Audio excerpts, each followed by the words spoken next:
And premonition में आपका स्वागत है। हरे कृष्णा। दोस्तों, आज फिर एक सच्ची घटना आपके सामने प्रस्तुत कर रही हूँ। पात्रों के नाम बदल दिए गए हैं। सुरेश जी बड़े सुलझे हुए व्यक्ति थे। सरकारी नौकरी थी, 2 बच्चे, एक बेटा और एक बेटी थी। बेटा 22 वर्ष और बेटी 18 वर्ष की थी। मैं 4-5 वर्षों से उन्हें जानती थी। पत्नी शिक्षित नहीं थी। माता पिता की पसंद से ही गांव में सुरेश जी का विवाह 25 वर्ष की आयु में तय हो गया था। सुरेश जी अपने माता पिता का बड़ा सम्मान करते थे और भाई बहनों को भी मदद करते थे। 6 भाई बहनों में सबसे बड़े थे। उनके विवाह के 1 वर्ष बाद पत्नी रीना भी दिल्ली आने की जिद करने लगी, तो सुरेश जी के पिता ने उन्हें कहा कि बहू को दिल्ली ले जाओ। सुरेश जी ने किराए पर घर ले लिया और फिर दिल्ली में ही उन्हें 2 बच्चे भी हुए। पत्नी के दिल्ली आने के बाद सुरेश जी सोच रहे थे अब खाना कपड़े वगैरह की सिरदर्दी खत्म हो जाएगी और जीवन सुखमय हो जाएगा। लेकिन ऐसा नहीं हुआ। बात बात पर जवाब देने वाली, लड़ाई झगड़े करने वाली रीना को शांति पसंद ही नहीं थी। गांव में माता पिता के सामने वो बदतमीजी नहीं कर सकी। मायका भी गांव में ही था। लेकिन दिल्ली आते ही रीना ने तांडव शुरू कर दिए। सुरेश जी को रोज ऑफिस में 3-4 बार फोन करना, अगर ना उठाओ तो सवाल करना, घर आने के बाद जेबें चेक करना, मोबाइल की कॉल डिटेल्स चेक करना, मैसेजेस चेक करना, ये सब रोज का टंटा था। कभी तबीयत खराब का बहाना। कई बार सुरेश जी सुबह खाना बनाकर ऑफिस जाते थे। घर के सभी कामों में रीना की मदद भी करते थे, लेकिन अंदर से परेशान हो चुके थे। वो शिक्षित थे तो कई बार सोचते थे कि पत्नी को किसी मनोचिकित्सक के पास ले जाऊं, लेकिन डर के मारे पत्नी से ये बात नहीं कह सके। और एक बार एक मनोचिकित्सक को दोस्त बनाकर डिनर के बहाने घर पर ले आए। उसके बाद उस मनोचिकित्सक ने उन्हें बताया कि आपकी पत्नी को कोई भी गंभीर प्रॉब्लम नहीं दिखती। आप अपने माता पिता को दिल्ली में बीच बीच में अपने पास बुलाया करें। तो सुरेश ने माँ बाप को बुलाया, लेकिन रीना में अब पहले जैसी शर्म और लिहाज नहीं रही थी। अब वो सास ससुर के सामने भी सुरेश जी को उल्टा सुल्टा और गालियां दे देती थी। तो माँ बाप भी 10-15 दिन बाद गांव वापस चले गए। इसी कलह कलेश में बच्चे भी बड़े होने लगे और स्कूल जाने लगे, लेकिन सुरेश का मन कहीं नहीं लगता था। एक बार रात को जब कलेश बहुत ज्यादा बढ़ गया और रीना उसे जेल भेजने की धमकी देने लगी, तो डर के मारे सुरेश पहले ही थाने चला गया और पुलिस को बताया कि पत्नी गलत आरोप लगाकर जेल भिजवाने की धमकी दे रही है। मैं सरकारी नौकरी करता हूँ, बच्चों की जिम्मेदारी है। पुलिस वालों ने सुरेश की बड़ी हंसी उड़ाई और वापस घर भेज दिया। सुरेश कभी गाली गलौज नहीं करते थे, लेकिन रीना ने उन्हें कई बार थप्पड़ भी मारे थे। पूरी तनख्वाह रीना के हाथ में देने के बाद भी रीना ये शक करती थी कि सुरेश की शायद ऊपर की कमाई है और वो उसे उससे छुपा कर रखता है। रिश्तों को कंधों पर ढोते ढोते 25 वर्ष हो गए।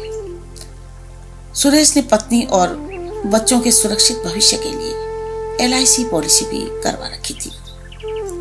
कलह कलेश में पले बड़े बच्चे अब ढीठ हो चुके थे, लेकिन बेटी सुरेश की थोड़ा बहुत चिंता करती थी। घर परिवार रिश्तेदारी में सब लोग सुरेश की स्थिति को जानते थे, लेकिन रीना के खौफ से कभी भी कोई आगे आकर सुरेश की मदद नहीं किया। सुरेश ने सोसाइटी में फ्लैट भी किस्तों पर खरीद लिया था और किस्तों पर ही उसने बच्चों की जिद के कारण एक गाड़ी भी खरीद ली थी। बेहिसाब खर्चे और किस्तों के चलते सुरेश ने बहुत ही सिरदर्दी अपने ऊपर ले ली थी। इस कारण एक बार वो LIC की किस्तें न दे सका तो उनके एजेंट ने मॉडल टाउन से उन्हें फोन किया और फिर सुरेश ने उन्हें बताया कि आप अपने स्टाफ को भेजकर चेक मंगवा लीजिए और फॉर्म भेजकर मेरे साइन भी करवा लीजिएगा। उस दिन रीना अपनी बहन से मिलने रजा बिहार गई थी। बच्चे कॉलेज गए थे। सुरेश को 2 दिन से बुखार था तो वो घर पर ही था। और फिर 1 बजे LIC एजेंट ने अपने जिस स्टाफ को भेजा था वो सुरेश के यहां पहुंचा। दरवाजे पर उसने नॉक किया। सुरेश उठा और उसने देखा कि सामने फाइल हाथ में लिए एक 25-30 वर्षीय महिला सामने खड़ी थी। वो बोली मॉडल टाउन से सर ने भेजा है चेक कलेक्ट करने के लिए और आपके साइन के लिए। तो सुरेश ने उसे अंदर बुला लिया। इसी बीच किसी ने उस महिला को सुरेश के घर में घुसते देख लिया और रीना को फोन कर दिया। तो रीना तुरंत 10 मिनट में अपने बहनोई के स्कूटर में बैठकर घर पर आ गई, जबकि उसको रात को डिनर के बाद आना था। वो दरवाजे पर आते ही चिल्लाने लगी कि खोल दरवाजा, आज तुझे नंगा करूंगी सबके सामने। सुरेश घबरा कर कांपने लगा। उसे पता था कि अगर ये बेगुनाह लड़की इसके हाथ पड़ गई तो ये इसकी जान ले लेगी।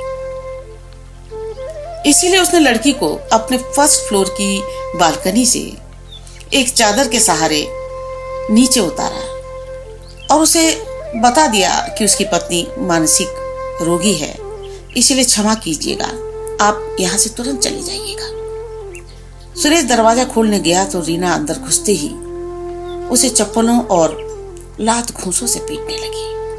पूरे घर में दौड़ दौड़ कर चिल्लाने लगी कि बता किस महिला के साथ मजे कर रहा था।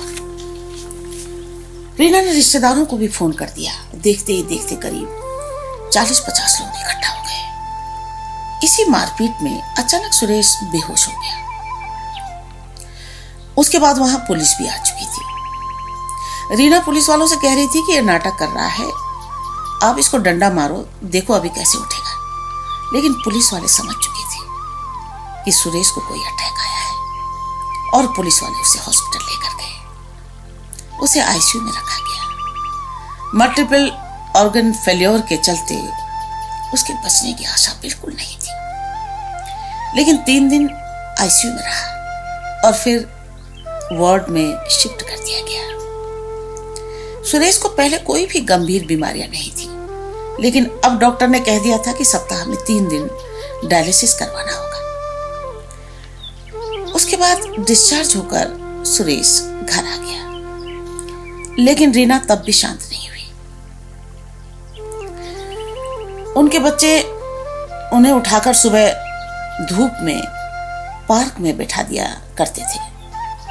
मुंह पर, शरीर पर मक्खियां भिनभिनाती रहती थी। और फिर 1 वर्ष के अंदर ही उनकी मृत्यु हो गई। आज 8 वर्ष हो गए, लेकिन मुझे ये घटना हमेशा याद आती है। जिस दिन वो महिला वाला प्रकरण और वो वारदात हुई थी, मैं उस वक्त मुंबई में थी और दूसरे दिन दिल्ली आने पर मुझे ये सूचना मिली। मैंने हॉस्पिटल जाकर होश आने के बाद उनसे बातचीत की कि आप FIR दर्ज करवाएं, क्योंकि पुलिस ने भी आपके साथ हुई वारदात और बर्बरता उस दिन देखी है। लेकिन वो कुछ नहीं बोलते थे। कई बार पार्क में उन्हें धूप में अकेला लेटे देखकर मैंने उनसे जाकर बातचीत करने का प्रयास किया कि आप हिम्मत तो करिए, मैं आपके साथ हूं। महिला हो या पुरुष, गुनहगारों को कभी नहीं बख्शना चाहिए। लेकिन वो सुन तो लेते थे, लेकिन होठों से कुछ बुदबुदाते और फिर चुप हो जाते थे। हाथ जोड़कर आसमान की तरफ देखकर शायद कुछ बोलते थे। मुझे पूर्वाभास हुआ था कि ये शायद प्रभु से मृत्यु मांग रहे हैं। इसीलिए एक दिन मौका पाकर मैंने उनकी बेटी को फोन किया और बताया कि पापा को महामृत्युंजय मंत्र सुनाते रहना। त्र्यंबकम यजामहे सुगंधिम पुष्टिवर्धनम उर्वारुकमिव बंधनात् मृत्युर्मुक्षीय महामृतात्। दोस्तों, ये मंत्र इतना प्रभावशाली है कि असाध्य रोग से पीड़ित व्यक्ति अगर इस मंत्र को रोज बोले या सुनता रहे तो बड़ी सरलता के साथ उसे देह से मुक्ति मिल जाती है। मृत्युशैया पर लेटे व्यक्ति के पास घी का दिया जलाकर इस मंत्र को सुनाए तो बहुत जल्दी संसार से मुक्ति मिल जाती है। अच्छा, मेरी बात उनकी बेटी जब सुनी तो एक छोटा सा वॉकमैन ले आई और सुरेश जी सुबह शाम महामृत्युंजय मंत्र को सुनते थे। जीवन के अंतिम दिनों में जब भी कोई उनके सामने जाता तो हाथ जोड़कर अभिवादन करते थे। उनकी परिचित आत्माएं, उनके लोग परलोक से उन्हें ले जाने के लिए आने लगे थे और फिर एक दिन वो अचानक ही नींद में ही चले गए। मृत्यु आसान हो गई। दोस्तों, संसारिक व्यक्ति कभी भी जीवन की सच्चाइयों को नहीं जानना चाहता। अब सोचिए, रीना ऐसा दुष्ट व्यवहार क्यों करती रही सुरेश के साथ? ऐसे व्यक्ति के साथ उसे संसार और गृहस्थ में क्यों भेजा गया? क्यों सुरेश 55 वर्ष की आयु में ही चल बसा? आखिर क्यों वो 30 वर्षों तक इस जल्लाद पत्नी को झेलता रहा? क्योंकि सुरेश की देनदारी ड्यू थी। वो सब पूरी करके वो देह छोड़कर चला गया।